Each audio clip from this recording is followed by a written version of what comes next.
ನೋಡಿ, ಈ ಮನೆಯ ದುಷ್ಟ ವಾತಾವರಣ ಸಹಿಸೋದಕ್ಕೆ ನನ್ನಿಂದ ಆಗ್ತಾ ಇಲ್ಲ.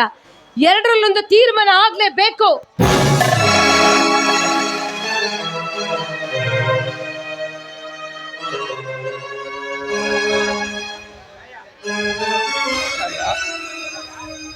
ಸುಮ್ಮನೆ ಏಕೆ ಈ ವಾತಾವರಣ ತೊಂದರೆ ಕೊಡುತ್ತಿದೆ?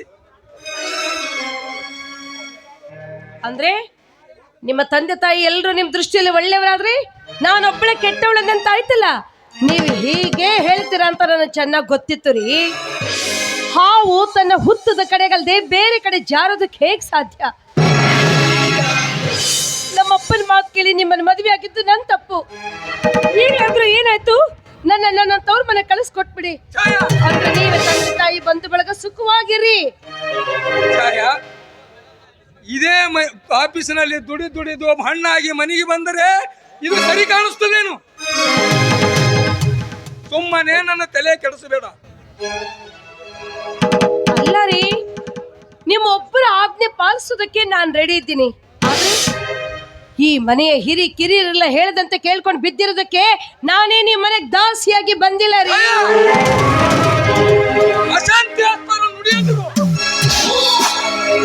ನಾನು ಹೇಳಿದಂತೆ ಕೇಳಿಕೊಂಡಿರುವುದು ಸತ್ಯಾದ ನಿನ್ನ ಧರ್ಮ. ನಾನು ಎಲ್ಲಿಲ್ಲ ಅಂತ ಹೇಳ್ತೀರಿ.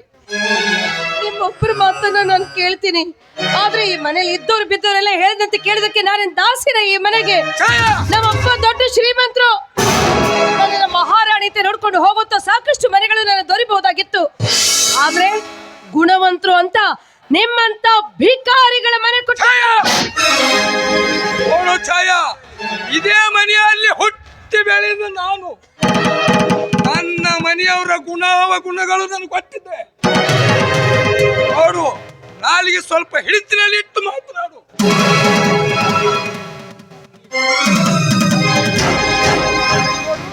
ಇದು ಸರಿ ಕಾಣೋದಿಲ್ಲ. ನನ್ನ ಮನೆ ಬಿಟ್ಟು ನೀನು ಹೊರಗೆ ಹೋಗು.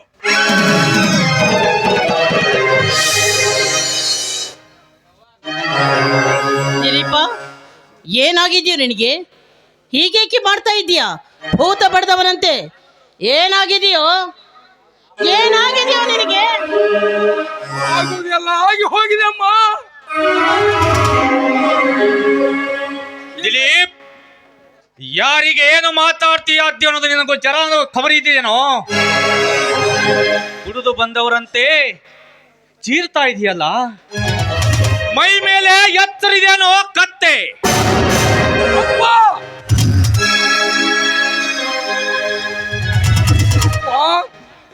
ನಾನು ಕತ್ತೆ ಆದ್ರಿಂದಲೇ ಈ ಮನೆಯಲ್ಲಿ ನೀವು ಹೇಳಿದಂತೆ ಕೇಳಿಕೊಂಡು ನಡುತ್ತಿರುವುದು.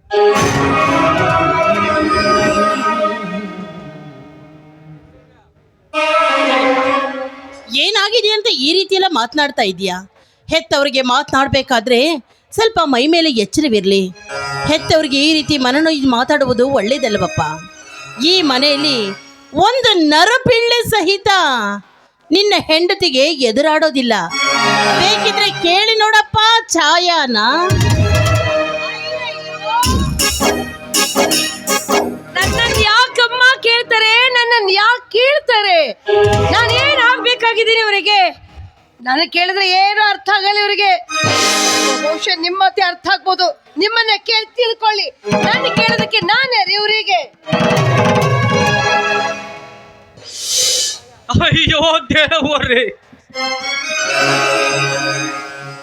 ಪ್ರಶಾಂತತೆಯ ಸಿರಿಸಾಗರದಲ್ಲಿ ಹುಟ್ಟಿಕೊಂಡು ಬಿಟ್ಟಿದ್ದೆ, ಕೊನೆಗೂ ಈ ಬಿರುಗಾಳಿ.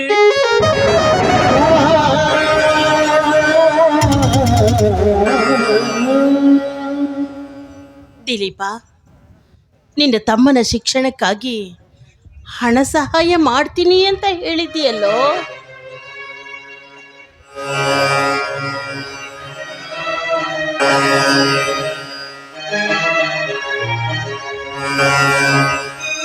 ಅಣ್ಣ, ಇಂದು PUC ಪರೀಕ್ಷೆಗೆ ಫಾರ್ಮ್ ತುಂಬುವುದಕ್ಕೆ ಕೊನೆ ದಿನ ಅಂತ ಪ್ರಿನ್ಸಿಪಲರು ತಿಳಿಸಿದರು. ನನಗೆ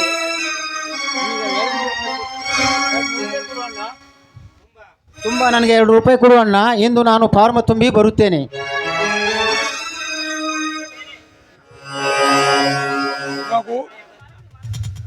ರಘು, ಇನ್ನು ಮುಂದೆ ನಿನಗೆ ನನ್ನ ಬಿಡಿ ಕಾಸು ಸಹ ಸಿಗುವುದು.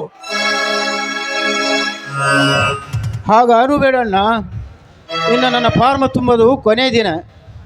ನೀನು ಏನು ಮಾಡಿ ನಿನ್ನ ದಯ ತೋರಿಸಿ ಅಣ್ಣ, ನನ್ನ 200 ರೂಪಾಯಿ ಕೊಡು.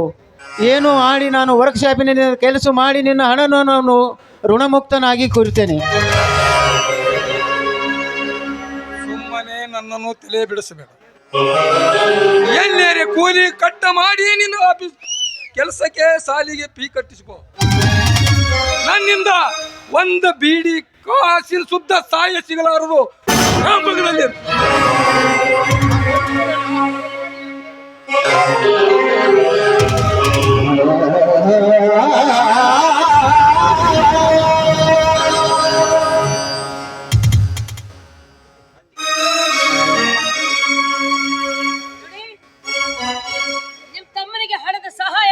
ಮಾಡಿದ್ರೆ ಮೊದಲು ನನ್ನ ತವ್ರ ಮನೆ ಕಳಿಸ್ಕೊಟ್ಬಿಡಿ. ನನಗೆ ಅವಮಾನ ಮಾಡಿದವರಿಗೆ ಹಣದ ಸಹಾಯ ಮಾಡುವುದನ್ನ ನಾನು ಯಾವತ್ತೂ ಸಹಿಸುವುದಿಲ್ಲ. ಅತ್ತಿಗೆ ಸಾಕು ಮಾಡಮ್ಮ ನಿನ್ನ ಕುಟಿಲ ಕಾರಸ್ಥಾನವನ್ನು.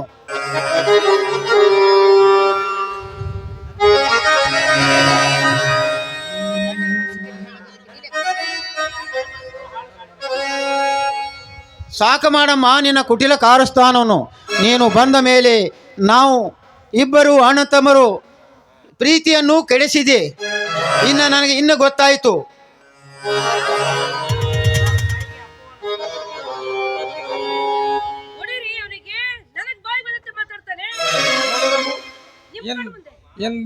ಅಪ್ಪ ಅಮ್ಮ ನಿಮ್ಮ ಕಣ್ಣು ಎದುರಿನಲ್ಲೇ ಛಾಯೆಗೆ ಹೇಗೆ ಹೇಗೆ ಮಾತನಾಡ್ತಾನೆ ಕೇಳಿದ್ಯಾ? ನೋಡಮ್ಮ, ನನ್ನ ದುಡಿಮೆ ಕುಳ ತಿಂದು ಇವನಿಗೆ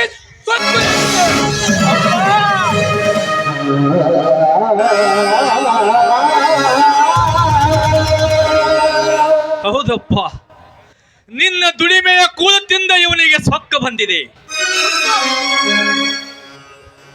ದಿಲೀಪ್, ನಿನ್ನ ದುಡಿಮೆಯ ದೊರೆಯದಕ್ಕೆ ಯಾರು ಪರಿಶ್ರಮ ಕಾರಣದನ್ನೋದನ್ನು ವಿಚಾರ ಮಾಡು. ದಿಲೀಪ್, ನೀನು ನೌಕರಿ ನಿಂತು 6 ತಿಂಗಳಾಯಿತು. ಅದರಲ್ಲೂ ನಿನ್ನ ತಮ್ಮನಿಗೆ ಸಹಾಯ ಮಾಡ್ತಾ ಇದ್ದದ್ದು 3 ತಿಂಗಳು. 3 ತಿಂಗಳಲ್ಲಿ ಮಾಡಿದ ಸಹಾಯವನ್ನು ಹಂಗರಿಸುತ್ತಾ ಇರೋ ನಿನಗೆ ನಿನ್ನ ತಮ್ಮ ತನ್ನ ಶಿಕ್ಷಣ ಅಪೂರ್ಣ ಮಾಡಿಕೊಂಡು ವರ್ಕ್ ಶಾಪಿನಲ್ಲಿ ಹಮಾಲಿನಾಗಿ ದುಡಿದು ಹಣ ಸಹಾಯ ಮಾಡಿದ. ಇದರ ಉಪಕಾರ ಸ್ಮರಣೆ ನಿನಗೆ ಸ್ವಲ್ಪ ಆದ್ರೆ ಇಲ್ಲಲೋ?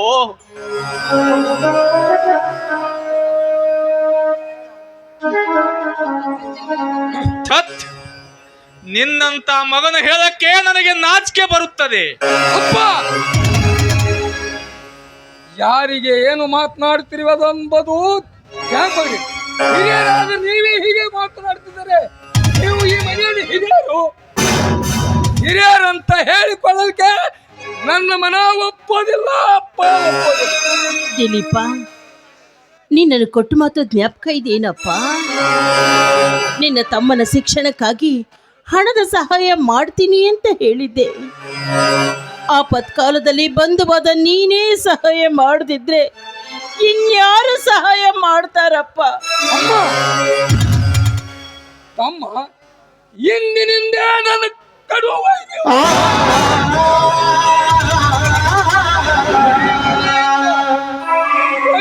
ಬೀಡಿ ಕಾಸು ಸಿಗಲಾರದು. ನಿನ್ನ ಮುದ್ದ ಮಗನ ಮೇಲೆ ಅದೆಷ್ಟೋ ಪ್ರೇಮ ಇದ್ದರೆ ನೀವು ಎಲ್ಲಿ ಆದರೂ ಹೋಗಿ ಭಿಕ್ಷೆ ಬೇಡಿ ತಂದು ನೀಡಿ ಅವನಿಗೆ ಹಣವನ್ನು.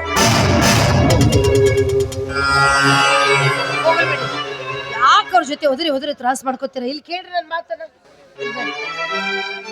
ನಾನು ಹೇಳಿದ್ನಲ್ಲ, ಸ್ವಲ್ಪ ರಂಜನ್ ಮನೆಗೆ ಹೋಗಿ ಬನ್ರಿ. ನೋಡು ಛಾಯಾ, ಆ? ನನ್ನ ಮನಸ್ಸು ಸರಿಯೇ ಇಲ್ಲ. ನಾನು ನನ್ನ ಮಿತ್ರನಾದ ರಂಜನ್ಗೆ ಬಾ ಎಂದು ಫೋನ್ ಮಾಡಿದ್ದಾನೆ.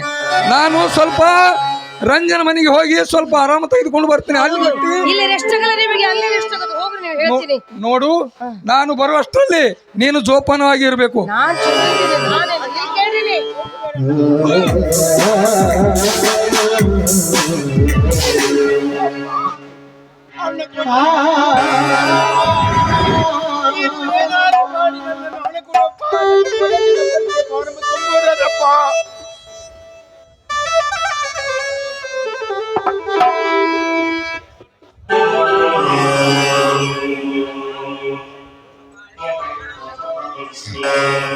ಸ್ವಾಮಿ, ನಿಮ್ಮದನ್ನುವ ವಸ್ತು ಯಾವುದಿದೆ ಸ್ವಾಮಿ ಈ ಮನೆಯಲ್ಲಿ?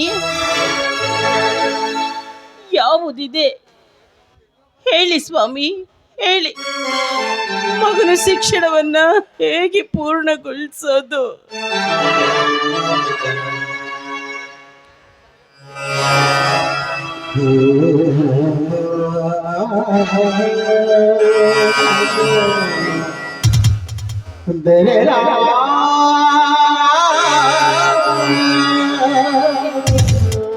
ಅಯ್ಯೋ ದೇವರೇ, ಏನು ಮಾಡಲಪ್ಪ ನಾನು?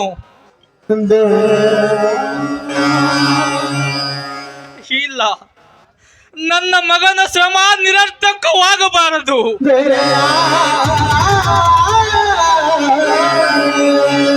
ಹೌದು, ನನ್ನ ಮಗನಿಗೆ ಹೇಗಾದ್ರೂ ಮಾಡಿ ಹಣ ಕೊಡಲೇಬೇಕು. ಅವನಿಗೆ ಪರೀಕ್ಷೆಗೆ ಫೀಸ್ ಕಟ್ಟಲೇಬೇಕು. ಅವನಿಗೆ ಪರೀಕ್ಷೆಗೆ ಕೂಡಿಸಲೇಬೇಕು. ಹಾಗಾದರೆ ಏನು ಮಾಡಲಿಯಪ್ಪ, ಏನು ಮಾಡಲಿ? 200 ರೂಪಾಯಿ ಎಲ್ಲಿಂದ ತರಲಿ ದೇವರೇ?